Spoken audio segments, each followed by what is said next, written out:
Hi, Jackson. We'll get started here shortly. Thanks for your patience.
We'll get started in just a few minutes. Thanks for your patience.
All right, everybody, we're gonna go ahead and get started. I think we can make fairly quick work of tonight's meeting. I appreciate everybody joining in. Okay. So I'm gonna go ahead and share my screen now.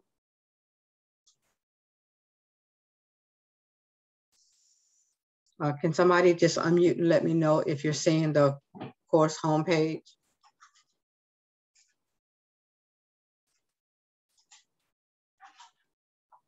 Anybody? Are you able to see the course homepage that I'm sharing? Yes, ma'am. Thank you very much. Appreciate it. All right. So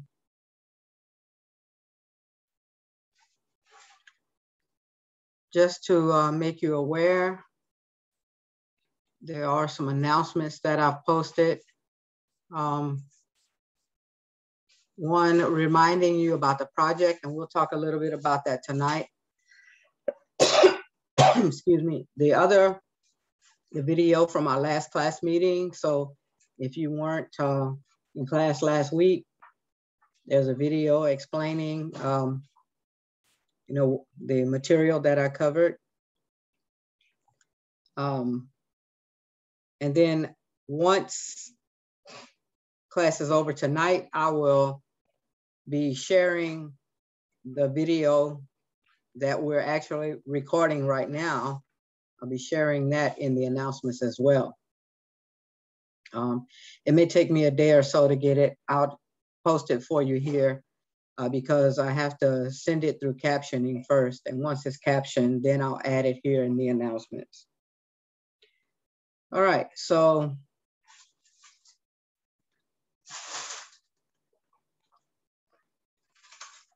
jumping into the weekly overviews now. Let me just close this out. Bear with me just for a second. All right. So here we are in the weekly overviews. And tonight we're going to be looking at the graphing experiment and the density experiment. Okay. So I'm actually going to do these in reverse order because the density experiment is fairly straightforward to explain. So let me open that link first. So here are the objectives regarding density that you'll be working to understand as you move through the experiment, the lab report, and the post-lab.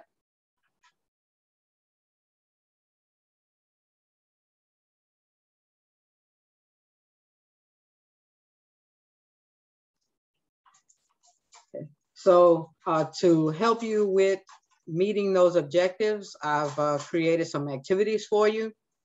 You'll have to do an experiment that deals with mass, volume, and density. You will write a lab report on mass, volume, and density, complete a post-lab. And then, of course, I always make sure you have access to the class questions form. If you need to post a question while you're working, don't hesitate. You can also reach out to me by email. We'll take a look at these items in just a moment. Also, for your benefit under required readings, I've given you access to some practice problems regarding density. Those of you who have me for lecture, that's one of the topic areas that we focused on. You completed a problem set dealing with density, problem set number 1. And also you completed a discussion in lecture that had questions regarding density as well. So if you need to refresh yourself, or if it's been a minute since you've dealt with density, you can take a look at these items that I've made available. Don't forget, under useful links, there are also some tools that might be useful to you as you deal with this topic, okay? And of course, if you're working at any point and you want to reach out to me, don't hesitate, just drop me an email and I'll be happy to respond. All right, so let's take a look at these activities and assignments. These are all due on Saturday, the 25th. So I'm going to open the experiment handout first.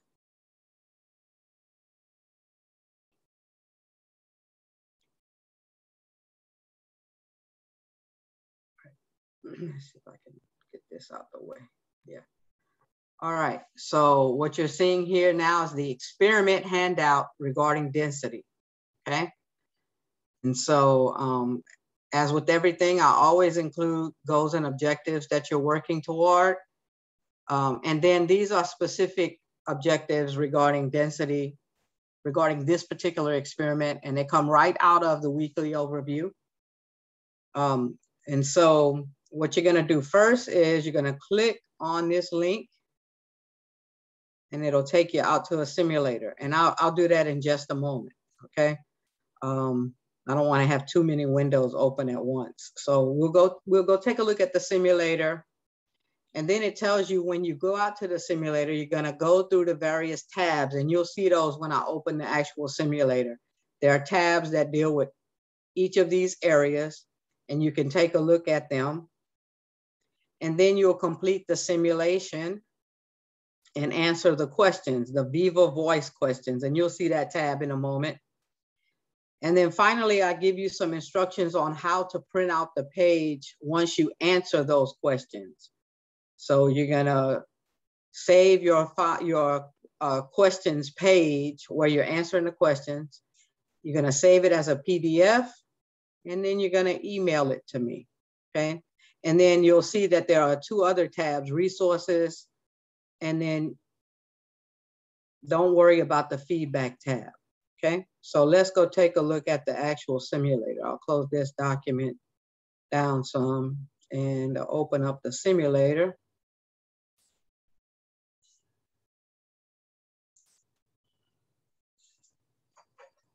Hopefully it doesn't give me any trouble here. Yeah, there we go. All right, so you can see when you come out to this website, it's still loading a bit, but you can see that there are different tabs.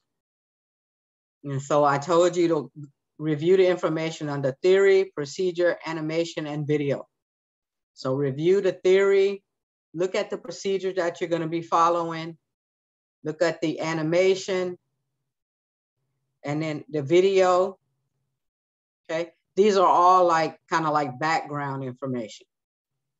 And then after that, you're gonna actually complete the simulation.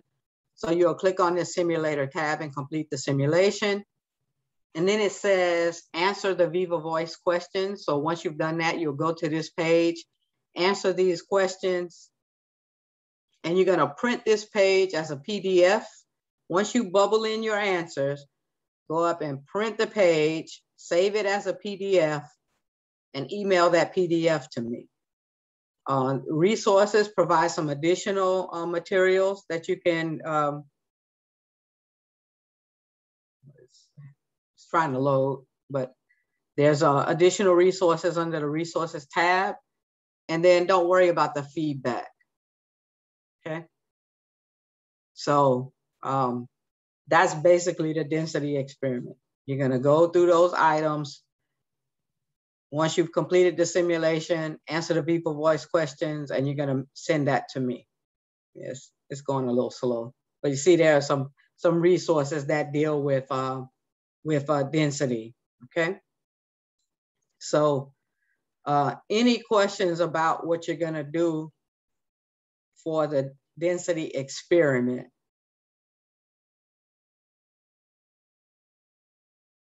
Just basically go out to the website, follow the instructions in this handout. All right, let's see what you're gonna turn in for a lab report. So it tells you here, for lab report number 3 on mass volume and density, please read the instructions carefully, complete the required activities, and answer the questions. You will turn in the handout in lieu of the typical lab report. So the Viva Voice questions, that's what you turn in. That is the lab report for this experiment. You don't have to write an abstract and all of that stuff like you did for experiment number 1 on error. You don't have to do that for this one, okay?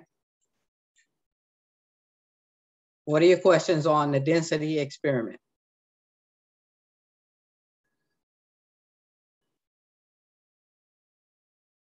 All right. So now what I'm going to do is open the graphing overview. And for this graphing overview, you notice that there are quite a few objectives. And I'll kind of summarize those objectives for you. You're going to be working on, yes, I'm sorry, go ahead.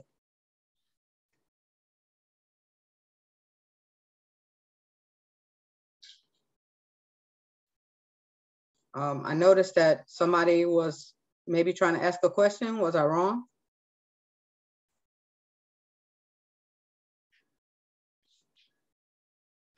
Okay, well, at any point, if you have a question, don't hesitate to unmute, okay? I wanna make sure that at every stage, you get your questions answered, okay?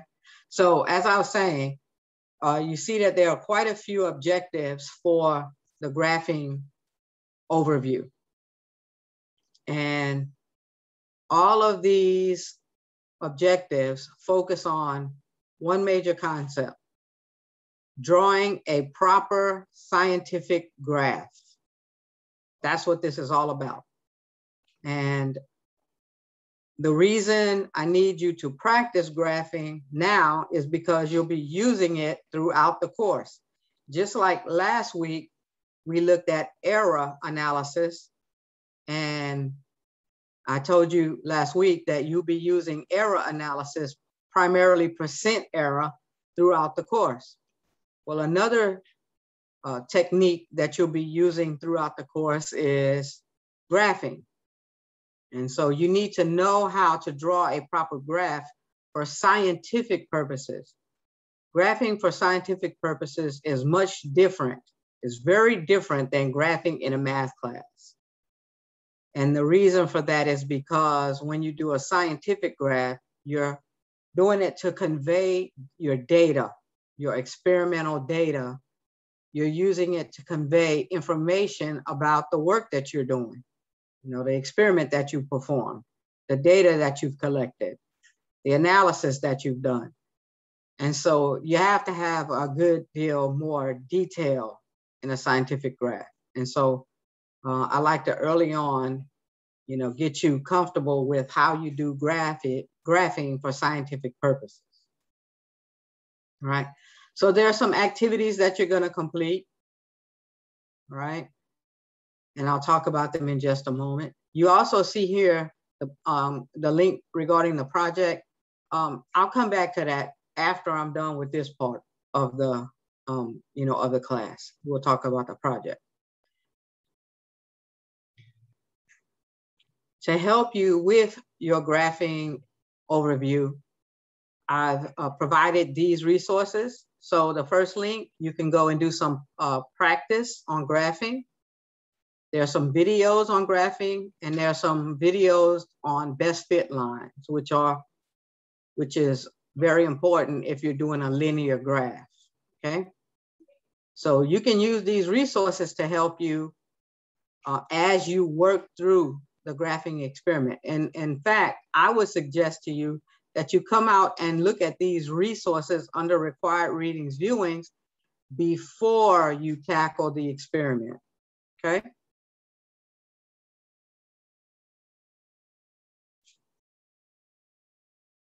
All right, so what I'm gonna do now is open the graphing experiment handout.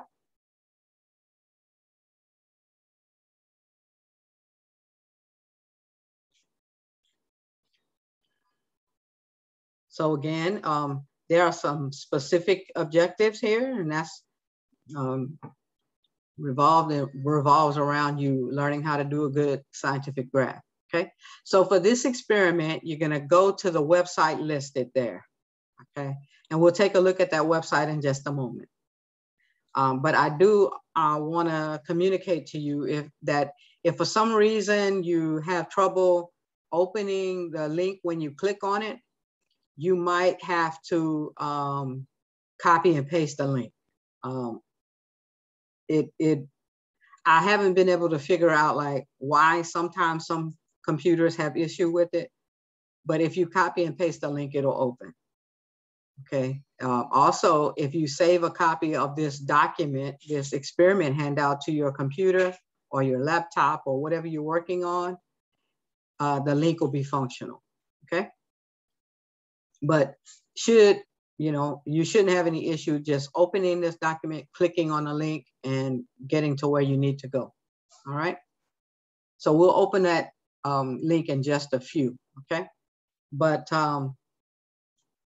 before we jump into the actual website that you're going to use to complete the graphing experiment, I want to do a little bit of a background presentation on graphs.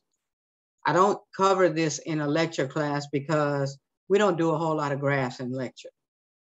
But because we can't get away from it in lab, I'm going to spend a few moments talking about it, much like I did with error last week. I will also tell you that when you get ready to do the post-lab discussion, this handout, this experiment handout will be very helpful. So you should have a copy of this handy, whether you print it or just open it on your computer and use it. This can be very helpful to you while you're trying to complete the graphing post-lab, okay? All right, so inevitably, if you're doing some type of experiment, you're gonna be using, dealing with data. You may have to do an analysis. And a part of that could be to make a graph. And that is because graphs are very helpful because they are visual. Graphs are a visual representation of your experimental data or your experimental analysis, okay? And so you can get a feel for the data whenever you look at a graph. You can see if the graph is linear, if it's parabolic. You can see the maximum values and the minimum values. So you can see patterns or trends in your data when you look at a graph that you can't necessarily see if your data is in a table. So we can put data in tables, and you will definitely do that during this experiment as well. And you can also put data in graphs, and you will do that as well during this experiment also, okay? So there's a trade-off. Graphs are nice and visual, but they're limited. And that's because a graph is drawn on a two-dimensional surface, and that surface can't be infinite, right? Your graph paper that you use is limited. And so, when you compare that to putting your data in a table, the table offers more precision because conceivably your table could have, as many decimal places as you want.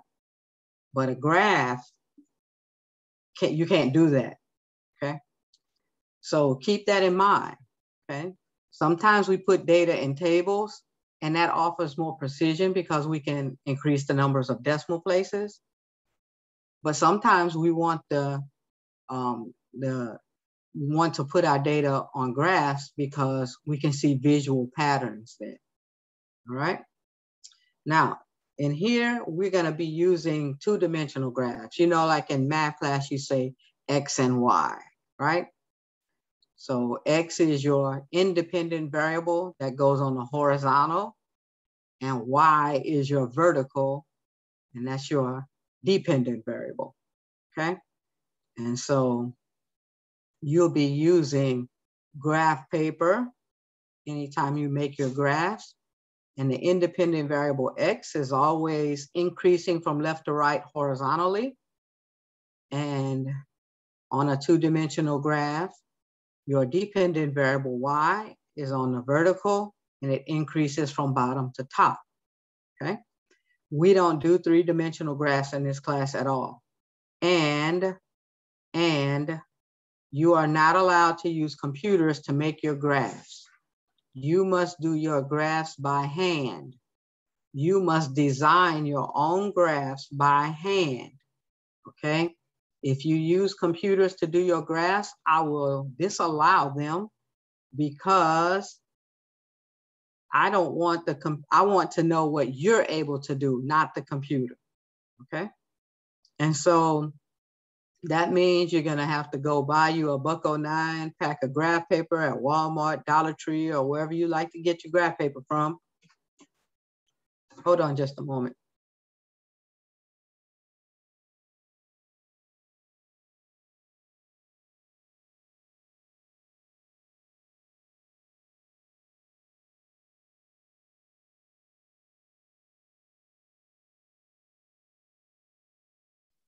Sorry about that.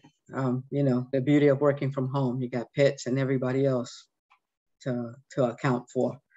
All right, so as I was saying, you know, go get you a pack of graph paper, plain graph paper, nothing fancy. And anytime you're making a graph, use the graph paper, okay? In fact, when you're making graphs for me, you should put one graph per sheet of graph paper, okay? And I know that's asking a lot from you. You know, for example, you're gonna have to make 4 graphs in this experiment, and each one of them needs to be on its own sheet of graph paper because, as they say here in Design Your Graph First, you wanna make the graph as big as possible. You wanna use the full area of the graph paper, and except that you leave room for labeling and your axes and so on, okay? So, that's why I said, go get you a pack, because when you draw graphs, I'll be expecting that you'll put 1 graph per sheet of graph paper and you'll make a proper graph, okay? So as far as this choose your graph paper goes, plain graph paper, some students like to use the engineering pads, you know, they're green with the grids on them. That's fine, or like the white graph paper that you find in the store.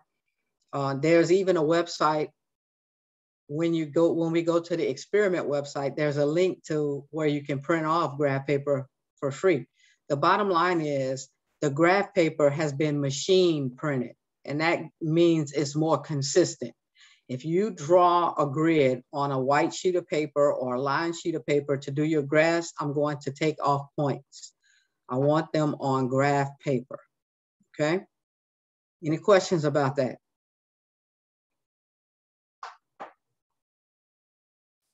All right, so when you're drawing graphs, you need to use a sharp point, you know, nice pencil. I don't advocate doing graphs with pen because if you mess up, you gotta start over again. If you're using a nice sharp pencil, you can erase as long as it's clear and your graph is neat and readable. You should never have any scratch offs on graphs that you give to me, or I'm gonna take points off. Okay, so if you mess up, that means you got to start over again and make it neat and readable. Remember, what you're sharing is the data from your experiment, and you want that to be clear and easy to follow, right? Because the reason scientists do graphs is to communicate with the rest of the world. And imagine if you picked up a research report and there was a graph on there with a bunch of scratch offs and lines drawn through things, you would be difficult to know what they're talking about. So I expect your graphs to be clear, neat, you know, nice and crisp data points because you're using a nice sharp pencil. When you draw a straight line, you never freehand it. You use a straight edge to draw a straight line, okay? And they mentioned here, if your graph is linear and you're trying to fit a line to your data, you're drawing what we call the best fit line. And so you should draw a nice straight line using a straight edge through your data points as best as you can visualize it, okay? That section under readings and viewings has a section on how to draw a best fit line, and so does the experiment website. So you should go and take a look at that, okay? You never play connect the dots with your data points. And one of the reasons why I don't allow students to use computers to do graphs is because many times if you don't know what you're doing, that's exactly what will happen. The computer will draw a line from one point to the next, and it doesn't always come out straight. There'll be, you know, dips and between data points, and that's not correct. Okay, so you make your own graph, and then you draw the best fit curve as best as you can eyeball it without utilizing a computer. All right, you always label your axes. So I should see the counting interval that you're using, whether you're counting by ones, twos, fives, tens, 50s, 100s, whatever counting interval you're using, I should be able to see that labeled on your graph. And you should always put the name of the property that's on each axis.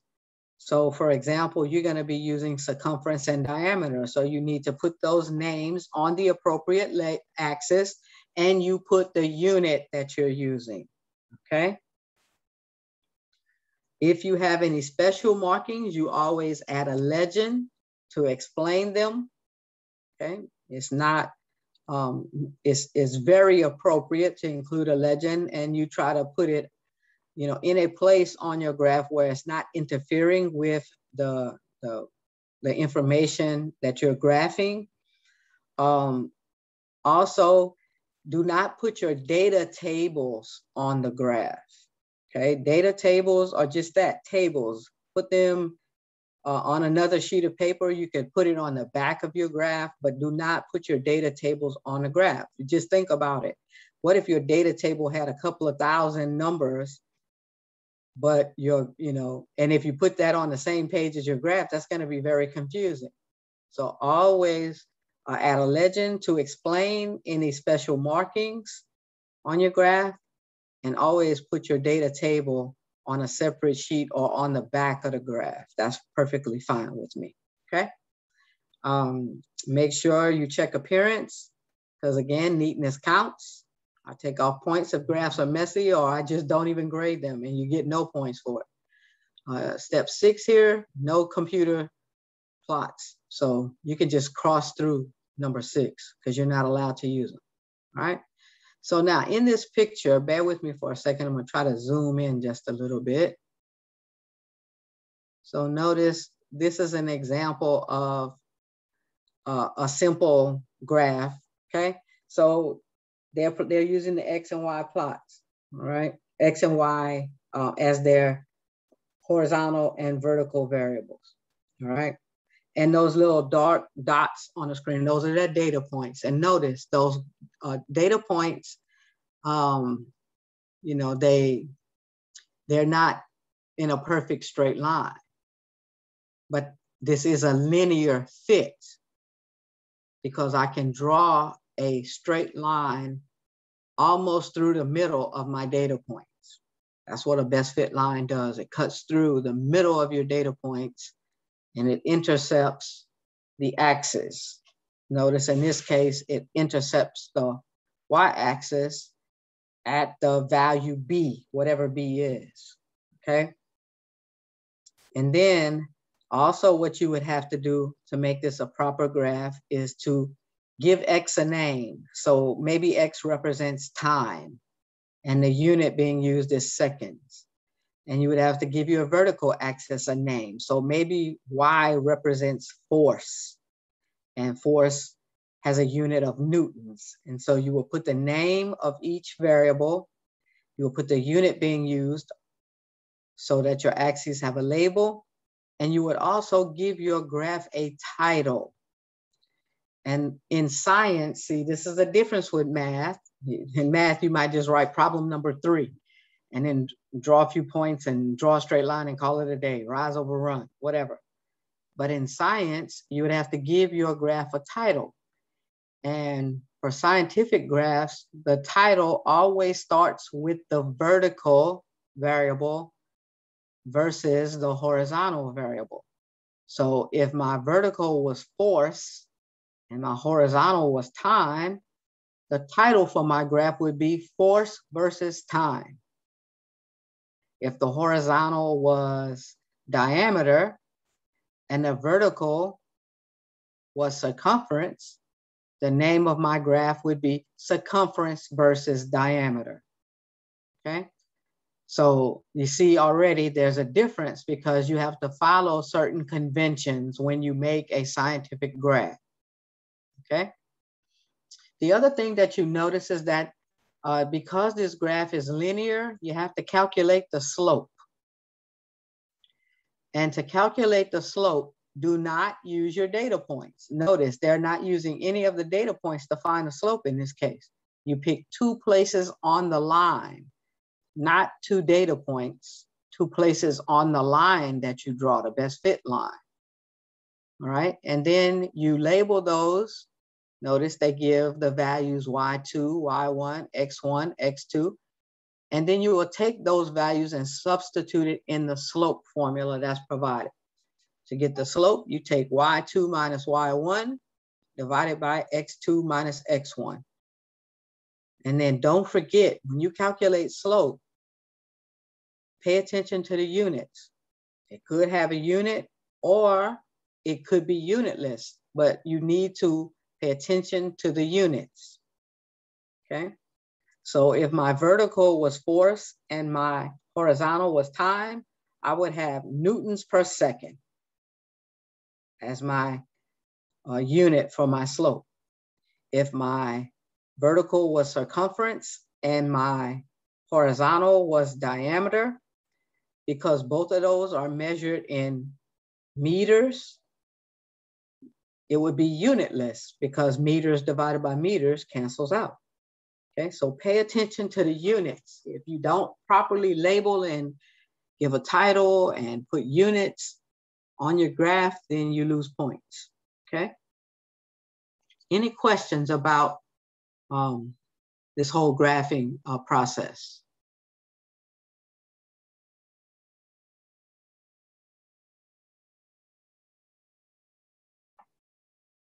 All right, so below that visual of a graph there, I've summarized some graphing rules for you. Okay? These 7 things are what I call proper graphing technique. If you are making a graph for me on graph paper and you can check off these 7 graphs, then you know you've done a good scientific graph because it has a title, your axes are labeled, they have units, you've put the independent on the horizontal and the dependent on the vertical. Your data points are nice and visual and sharp because you used a sharp pencil point to draw them. You used a straight edge to draw your best fit straight line if the graph is linear. You used as much of the sheet of graph paper as possible. And you determined the slope from the line that you drew, not from the data points. And you didn't play connect the dots. And notice the very last item on step 7. Show your slope calculation on the graph paper. So when you draw a graph, on the graph, if it is linear, show me how you get the slope, okay? Because this is a learning activity. I want to know that you're capable of calculating slope correctly. So show me the slope on the graph for anything that is linear that you're, graphing during this experiment, right? Any questions about the background information that I provided?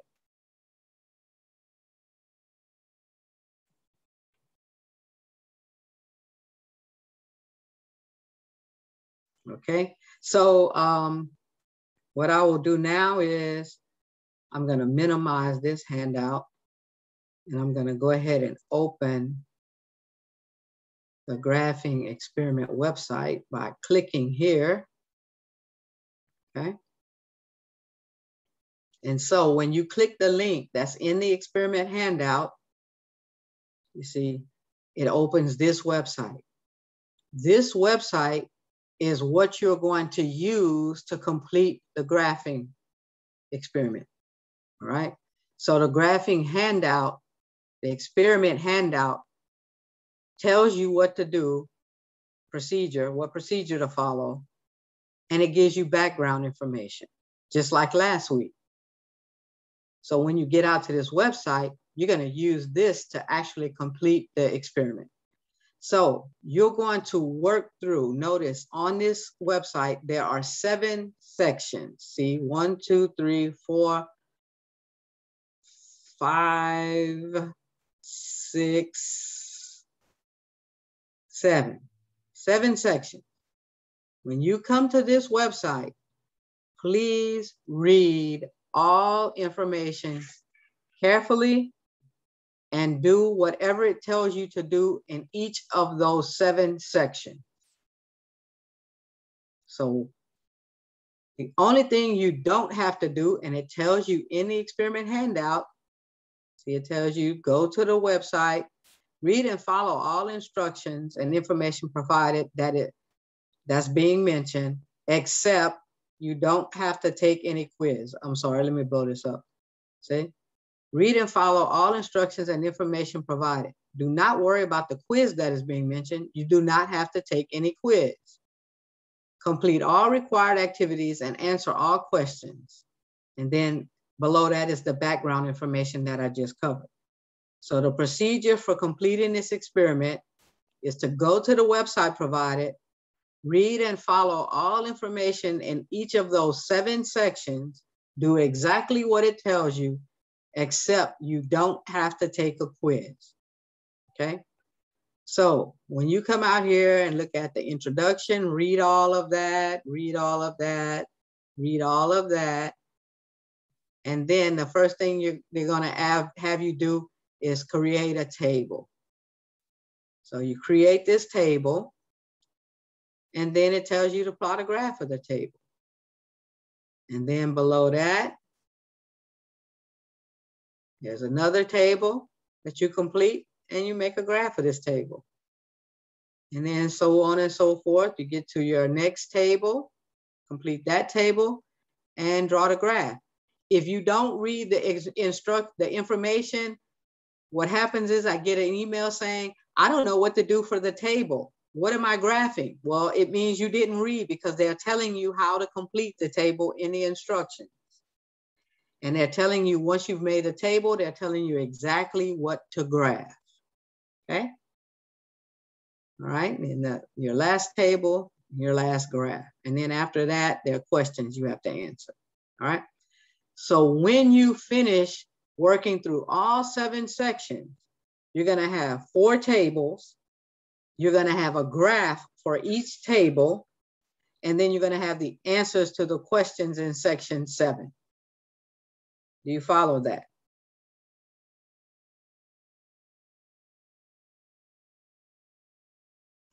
Okay. What are you gonna put in your lab report? Let's take a look. So it says, for lab report number 2, graphing, read and follow all instructions and information provided in the experiment handout. Complete all required activities and answer all questions. When you are finished, you should have 4 tables, 4 graphs, 1 for each table, and the answers to the questions in section 7. This complete packet is to be turned in lieu of the standard lab report. So you don't have to write a lab report for this graphing experiment either, okay? So go out to the website, complete sections 1 through 7, turn in your 4 tables, your 4 graphs, and the answers to the questions in section 7. Okay.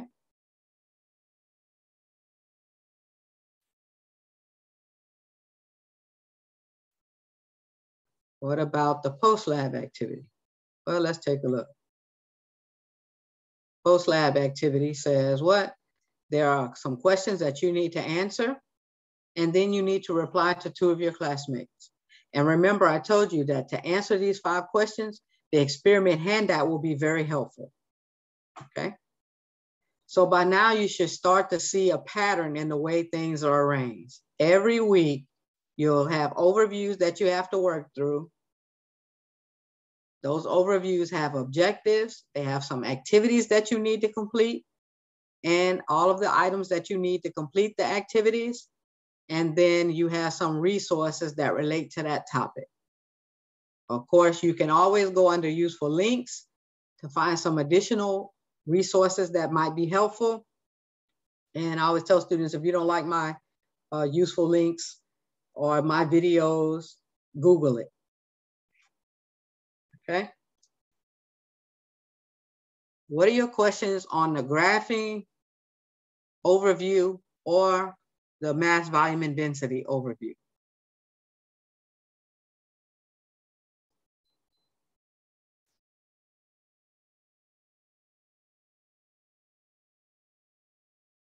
Okay. All right.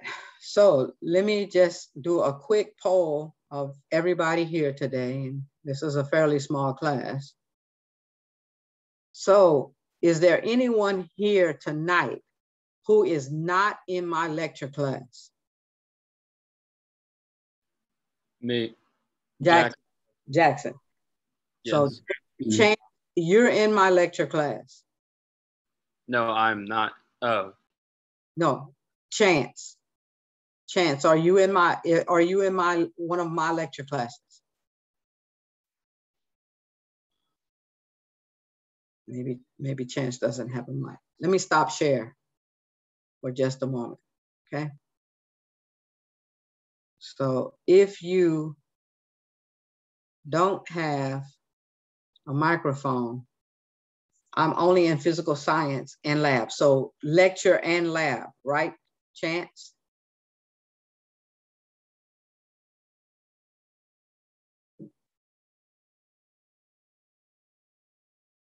Are you only, okay. Well, the reason I'm asking is because in Monday's lecture, I talked about the project. Is there anybody here tonight who was in my Monday class and heard me talk about the project? I am. Kyle, okay? So Kyle, everything I said in lecture class Monday night is the same thing I'm going to say here tonight. Okay. Just remember, since you are in lecture and lab, you have two different projects to do. So you need to be looking for two articles that meet the standards that are in the project details. Make sense to you? Yes, ma'am. Okay.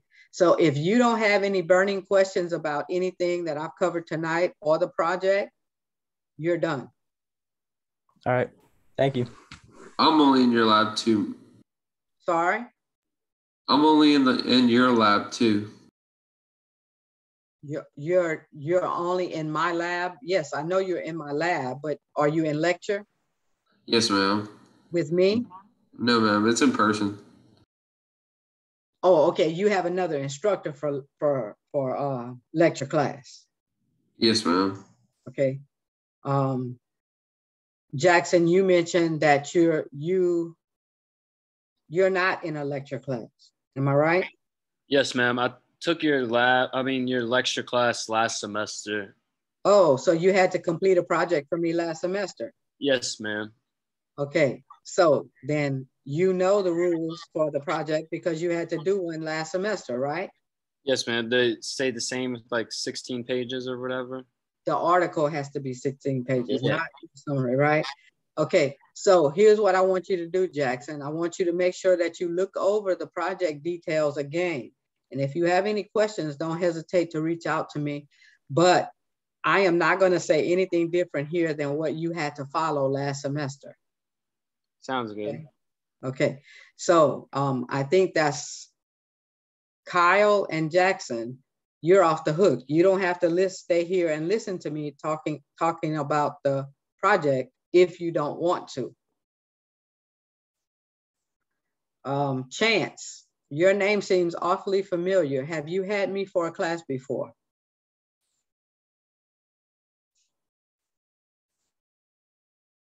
Yeah, I thought so. Was it fluid mechanics by any chance? Yeah. Okay. Well, I think I remember you being in my fluid mechanics class. In any event, you would definitely know if you've done my project. So do you recall doing a project? Yeah, I thought so. So the project is the same, follows the same rules that you followed in the fluid mechanics class. So I will say to you what I said to Kyle. take a look at the project details. If you have any questions, don't hesitate to reach out to me. You cannot use the same project that you did in fluid mechanics. And believe me, I do have a copy of it. So don't, find a different article, okay? All right, so Chance, you're off the hook. You don't have to hang around and listen to me talk about this project anymore if you don't want to. All right, thank you. Have a good one. All right, you too.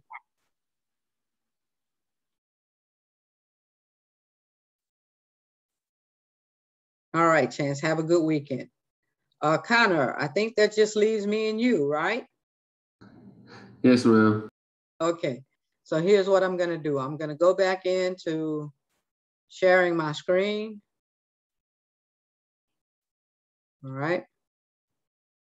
And what I'm gonna do is a little bit different in terms of how I'm gonna get to the project, but I want you to see that there are multiple ways to get to it, okay? So if I am in Canvas, on the left menu, you see a link that says assignments and activities. If I click there, you will get a listing of all the different types of assignments that you'll do here, and the project is one of them, okay? So when you click on that, it gives you some information regarding the project, reminds you of some deadlines that you have to meet for the project, but then I'm gonna go into the project details, okay? These other items we'll take a look at later on, but I wanna give you enough information so that you can get started, okay? All right. So it tells you some of the reasons I have you doing this project. One is to learn how to use library and internet resources so that you can be, develop your information literacy skills. You have to summarize a research article and relate it to the class.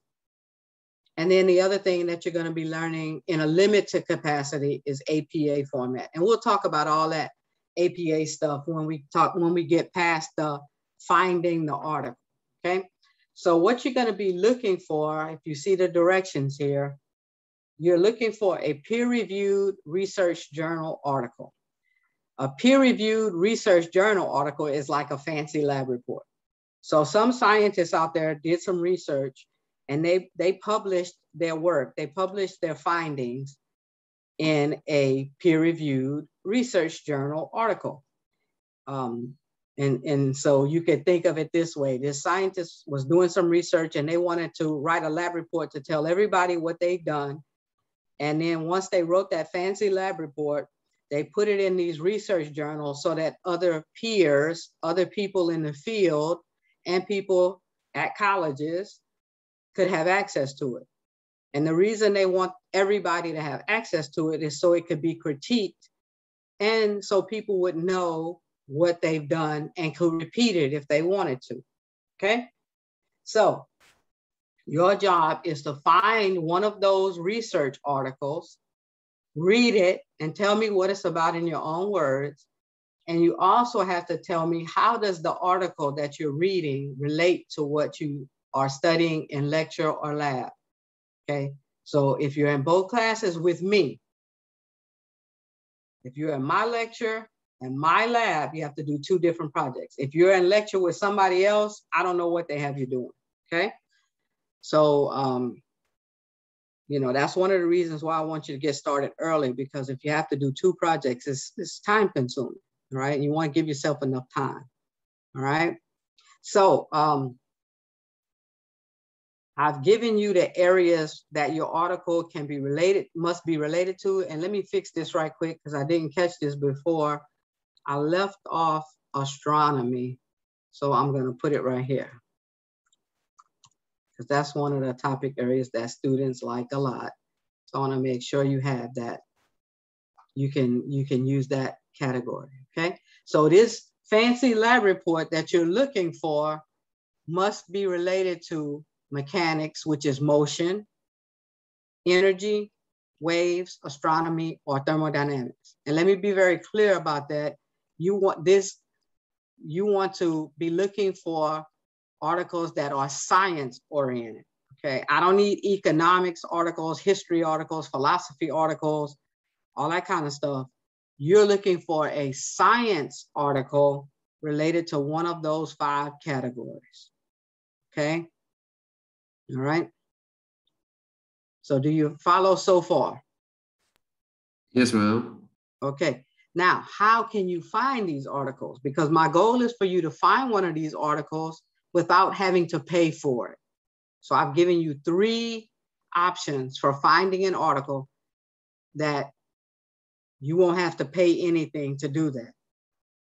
Okay, so all college libraries subscribe to electronic databases. Okay, they pay the fee so that students and faculty can use them at no cost.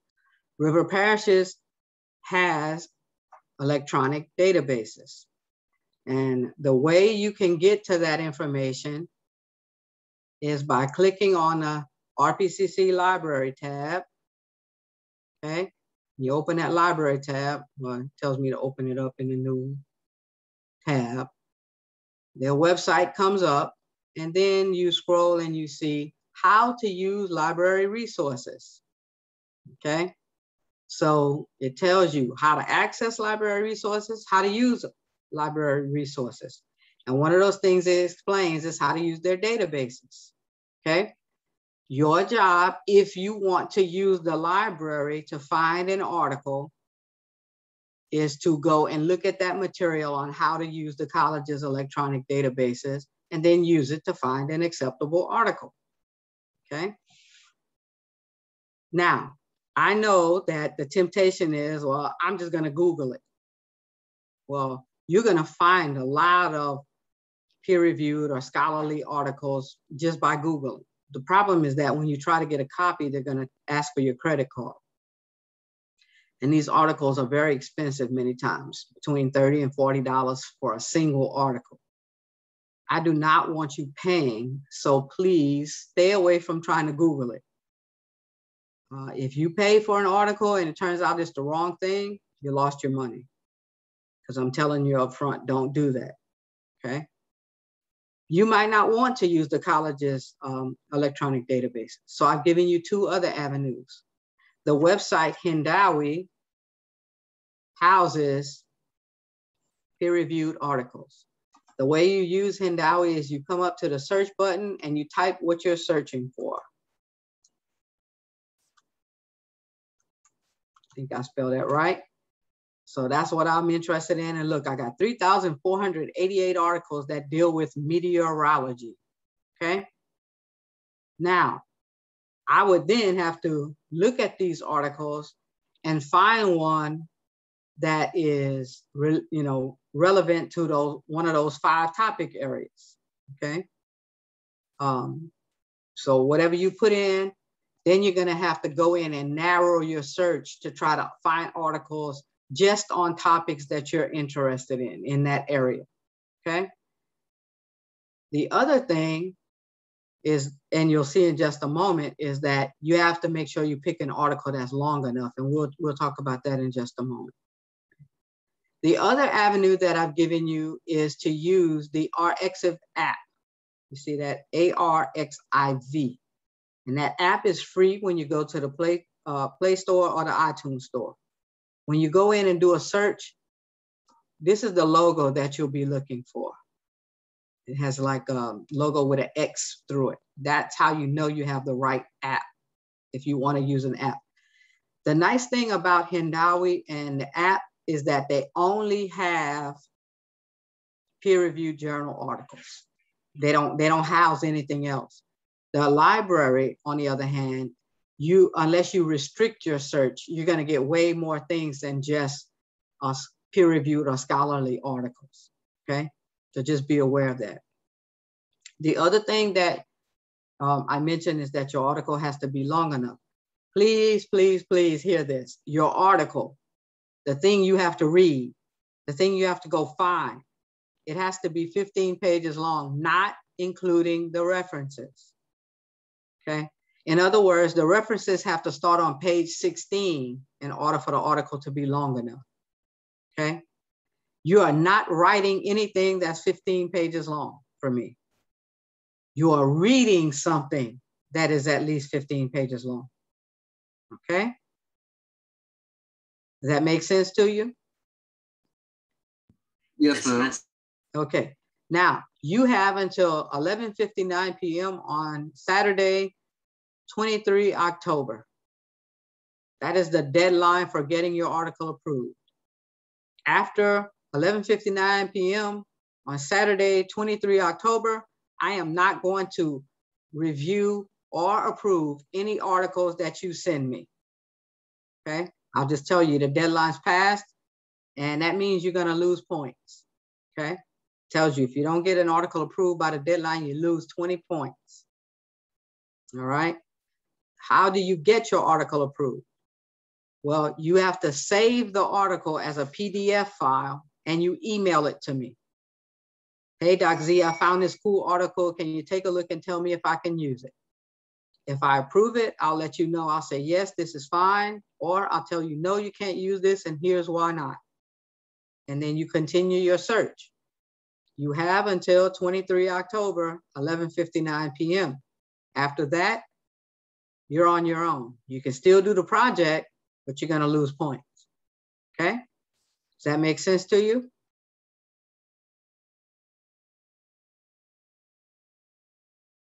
Did I lose your counter? No, ma'am. Okay.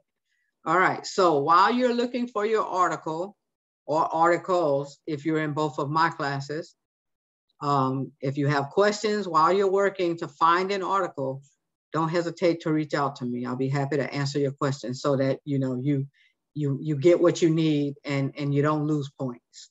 Okay? All right. All right. So after that deadline, then we'll start talking about the writing that you have to do. But for now, your task is to go find articles. Okay? All right. All right. So that's all I have for you today. If you have some specific questions, don't hesitate. I'm more than happy to answer your questions. I'm good. That sounds easy enough. Okay. Well, again, like I said, don't hesitate to reach out to me at any point, and I will definitely address any questions you have. So I appreciate you joining in today. Have a great weekend. Don't forget you have assignments due by Saturday. All right. Thank you. Sure. Take care.